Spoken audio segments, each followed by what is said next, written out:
কাঁঠালের বিচি কিন্তু কম বেশি সকলে পছন্দ করেন। আজকে আমি এই কাঁঠালের বিচি ভর্তা করব, আর এই ভর্তাটা এতটাই মজাদার হয়। কাঁচা রসুন কাঁচা পেঁয়াজ দিয়ে এই কাঁঠালের বিচিটা আমি কিভাবে ভর্তা করি সেটাই আজকে আপনাদের সাথে শেয়ার করব। আর দুপুরে কি কি রান্না বান্না করি সেই সবও শেয়ার করব। পুরো ব্লগটা সবাই শেষ পর্যন্ত দেখবেন। আসসালামু আলাইকুম, কেমন আছেন সবাই? সকাল থেকে অনেক বেশি বৃষ্টি হইতেছে বাহিরে। রাইসাকে স্কুলে নিয়ে গেছিলাম, স্কুল থেকে আসার পরই অনেক বেশি ক্ষুধা লেগে গেছে। রাইসার পাপা আবার বাসাতেই ছিল, ঝটপট একটু দুধ চা বানিয়ে নিলাম। বসে বসে বিস্কিট দিয়ে খেয়ে নিতেছি। আর ওদিকে রাইসা বুড়ি একটু ঝোল করে নুডলস রান্না করে দিছি, সেই নুডলসটা খেয়ে নিতেছে। সে এখন চা বিস্কিট খাবে না। আর গতকালকে রাত্রে কিছু বাজার নিয়ে আসছিল, সেগুলো এখন একটু গোছগাছ করে তারপরে রান্না বান্নার জন্য সবকিছু রেডি করে নেব। বাজারগুলো ছিল মুদি দোকানের। এখানে ছিল মরিচ, তারপরে ধনিয়ার গুঁড়া দুধ, biscuit, tissue, brush, wheel powder, এই হাবিজাবি জিনিসপত্র ছিল। সেগুলো রাত্রে আমি ওভাবেই রেখে দিছি। এখন একটু সবকিছু আগে গোছগাছ করে নিতেছি। তরকারিতে আমি কোন মরিচ হলুদটা ব্যবহার করি অনেকে আমার কাছে জানতে চাইছিলেন। আমি রাঁধুনি প্যাকেটের মশলাগুলো সবসময় ব্যবহার করি। হলুদ, ধনিয়া, মরিচ সবসময় এগুলাই ব্যবহার করি। আর এখানে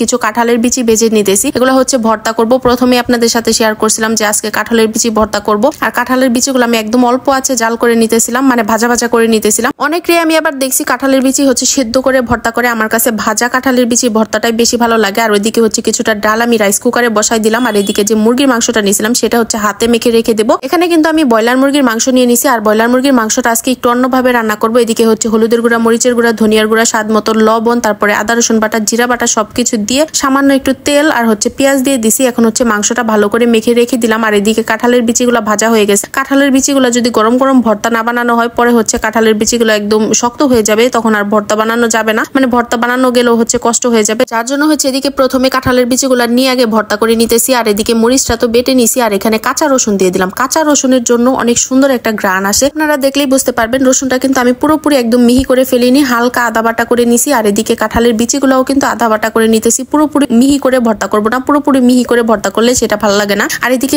পেঁয়াজ গুলাকে আদা বাটা করে দিয়ে দিলাম। পেঁয়াজটা আদা বাটা করে দিলে ভাতের সাথে মাখিয়ে খেতে বেশ ভালো লাগে। এখানে মরিচ, রসুন সবকিছু হাতের সাহায্যে কাঁঠালের বিচির সাথে মাখিয়ে নিব। আর এই ভর্তাটা বানানো আমার মায়ের কাছ থেকে শিখছি। এখানে কোনো প্রকারের সরিষা তেল দিব না, এতে করে কাঁচা রসুনের যে একটা সুন্দর ঘ্রাণ আসে সেই ঘ্রাণটা নষ্ট হয়ে যাবে। আর এইভাবে ভর্তাটা বানিয়ে খেতে আমার কাছে এত বেশি ভালো লাগে। শুধুমাত্র একটু নুন কম হয়ে গেছিল, সমস্যা নাই, ভাতের সাথে নিয়ে খাওয়ার পর সেটাও ঠিক হয়ে গেছে। আর এদিকে যে রাইস কুকারে ডালটা বসাইছিলাম সেই ডাল রান্নাটা হয়ে গেছে। আর এখন ডালটা বাগার দিয়ে দিলাম। আপনারা কিভাবে কাঁঠালের বিচি ভর্তা করে খান সেটা কিন্তু আমাকে অবশ্যই কমেন্ট করে জানাবেন। আর এইভাবে কেউ কি কাঁঠালের বিচি ভর্তা করে খান নাকি সেটাও কিন্তু জানাবেন। আমার কাছে কিন্তু এইভাবেই কাঁঠালের বিচি ভর্তাটা ভালো লাগে। আর এদিকে মুরগির মাংসটা রান্না বসিয়ে দিব। কিছুটা পরিমাণ পেঁয়াজ তেলের উপর ভেজে নিলাম। এলাচ, দারচিনি, লবঙ্গ, তেজপাতা দিয়ে দিছি। একটু ভেজে নিয়ে তারপরে মাখিয়ে রাখার যে মাংসটা ছিল সেটা দিয়ে দিলাম। এখন নাড়াচাড়া করে ভালো করে মিশিয়ে নিব। ভালো করে কিছুক্ষণ কষিয়ে নিব। কষানো হয়ে গেলে সামান্য পরিমাণ পানি দিয়ে দিব। সেই পানিটাকে আবারও আমি শুকিয়ে নিব। যেহেতু এটা ব্রয়লার মুরগির মাংস, আর ব্রয়লার মুরগির মাংস রান্না করতে কিন্তু খুব একটা সময় লাগে না, অল্প সময়ে